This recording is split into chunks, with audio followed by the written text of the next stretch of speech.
it felt natural for them to be in this like partnership now where they're like this strong relationship that's built over time, but now through the shared like fight has only grown stronger Right as now, they're more rebels. on the same page, where Bix was kind of more into the rebellion than Cassian was at first. I Yeah, and also I like the angle they took in this arc with Andor being really protective of her, yes, not letting her do things because of the trauma she's gone through, like various traumas now, and her being like, I'm in this thing for real. Like she's taking the drugs and stuff to numb the pain, but not numb the pain of what she has to do, but numb the pain because she's not doing what she wants to do. exactly. And that's my favorite part of this arc. I mean, I love the Gorman stuff, but Mm. as someone who obsesses over behavioral health, as someone who goes to therapy, to see some like, a healthy relationship played out in a weird way, like in a fantasy way, but of a character who learns that he doesn't need to fix things for his partner. He just needs to be there to support her in her healing herself, which Yeah, and I is also like that they didn't go like the full like girl boss message where she's like, I don't need mhm, your help. She's like, we got to do this thing together. Like yeah. I thought they struck a nice balance. It's a true partnership, but it's also a true community because Luthen knows that too when he comes to visit her, is that he needs her working again. And so him giving the target of Gorst at the end is sort of his way of saying, now go heal yourself. I You love know, that because you had the Cassian and Bix storyline where they go to Luthen and they're like, if you want us to do this thing, we got to do it together. And then you have Vel and Cinta where they go to Gorman after Cassian refuses, and Cinta tells Vel, I only did this because you were here, and I told Luthen it's the only way I would do it. So Luthen, this like cold guy who lets 50 of his soldiers die to keep an informant and just like you think he has no regard for life, a lot of it is self-serving because he keeps his people working the way he wants them to. But I thought it was like a nice little sub arc within the 456 arc of him kind of throwing them a bone. He lets Cinta and Vel work together. He gives them yeah. the target that Bix needs to get her head right and lets them go on missions together again. I just thought it was really well played out. I thought there was a third relationship, but I'm not coming up with it now. Well, there's definitely um, Cyril and Deidre, but I was not prepared to try to make a correlation between the Oh, themes I didn't there. mean like romantic relationship. I just meant like this pairing that we need each other, and Luthen let it happen. Well, I think Deidre and I wasn't prepared to think about this, but they are the inverse of that, where it's Yeah, like they're using each other to get something in the end. Cyril's using Deidre to get a promotion, to live out his dream, becoming this like super spy law enforcer, and Deidre's using him to like fuel a rebellion that will eventually fail and lead to a full occupation of Gorman. And so you have the arcs are built around relationships, for sure.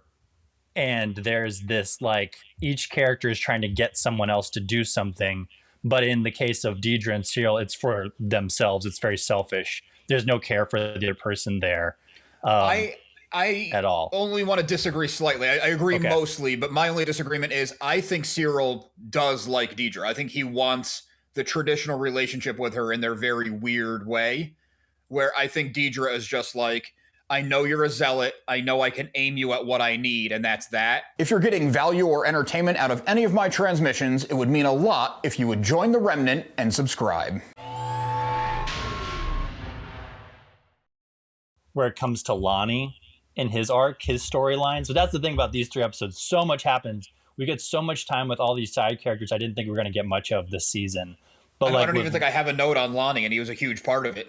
yeah, Lonnie's a huge part. We get to see more of him, but you kind of get to see him using the backstabbing nature of the Empire for his own benefit to try to get in there and, you know, Yeah. uh, like weasel his way into certain places that he wouldn't normally get and give that information back to Luthen about Gorman and things like that. Yeah, seeing him kind of come into his own as a spy and an informant, and like you said, playing the system against itself. It's one of those storylines that I didn't know that I wanted. Yeah. And it's cool parallel between because he's acting more now like Luthen in this situation where he's manipulating people, getting people to give him what he wants, putting on this face, this very charming, charismatic veneer. And then when Andor gets to Gorman and he's in his disguise as the fashion designer. Yeah, Sky something. Yeah, Valerian Sky, I think his name is, or something like Yeah, that. that sounds right. Yeah, he is also doing Luthen in that moment. Like he's also like, so we see all of Luthen's, like two of Luthen's main operatives being Luthen in all their like their respective situations, which is so cool. Another side character who I didn't dislike, I had nothing against her, Kalea. In season 1, she was interesting because there was a few times Luthen was almost slipping, and she was like, "Hey, keep it together. We have to do this." The more screen time she gets, the more I'm interested in her story because she seems a lot through this like she's the most stable one across everybody. Yeah, I agree. I think, well, she's like the most committed. Like she's so like she knows the course. She knows we have to stay the course, and becomes almost like more committed as she sees people falter.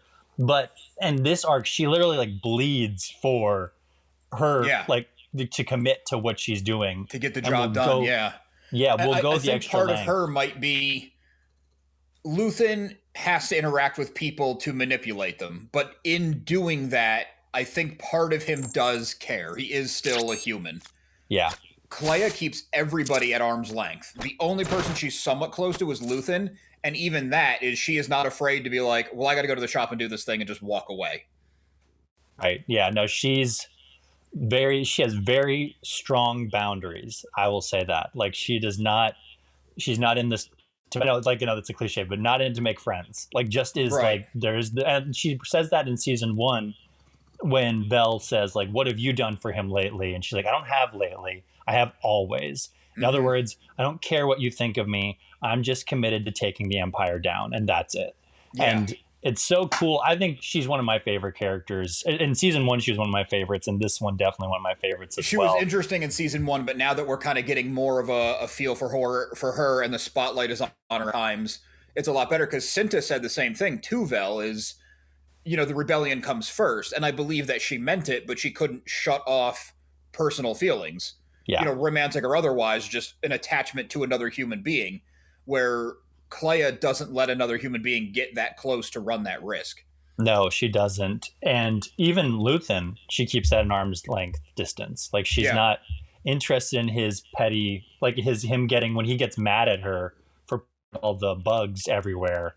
She's not giving him into his, his tantrum. Like she's just like, all right, you can get mad, but now we have to act in this moment. Like it's also a little disingenuous. Like he's more just frustrated because it's like, well, if we had gotten really good intel on that bug and there was no hope of them discovering it, you would not be mad that I put bugs in this thing.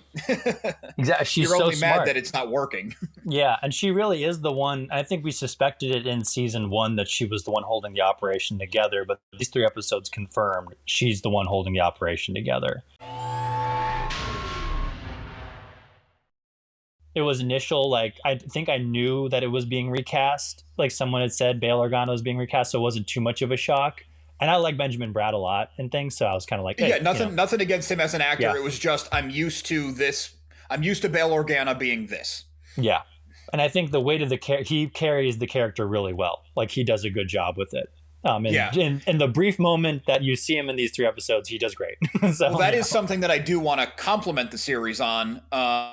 Something else. All we do is compliment the series. Yeah. I love that they handled it with such a almost throwaway scene where, oh, hey, Bail Organa, how you doing? And then they move on because obviously he's going to have, if that was it, I would say just don't put him in the show. Obviously there's going to be more for him to do going forward. So if they didn't get that out of the way, you'd be like, you wouldn't pay attention to what's going on. You'd be like, that's Bail Organa? I thought he looked like, because some people don't get in behind the scenes. Similar to the Yavin reveal in episode 3 of this season, where it's like, pay attention to this spot. For anybody who's not familiar with Star Wars, this is going to be important in a couple of episodes. Yeah. And actually, and same with Bail, is sort of a close-up being like, remember this face. It'll be important in the future as we approach awful stuff, Right. So for new people who don't know the character, it's cohesive because you see it. And for people who are used to Jimmy Smits, which is probably most people watching the show, it's like, okay, the shock is over. We've had a week to process it. let's Yeah, get back into the story. let's get back into it. And I think even his little interaction, not to go on to this too much longer, I'll be done after this, talking about Bail Organa. No, it It was a does big say deal. it does say something about his character because he's fed up with the whole like Senate week, whatever, pledge week kind of bullshit they have going on at the like republics, the empirical Senate, Yeah. Imperial Senate, sorry. Like they are just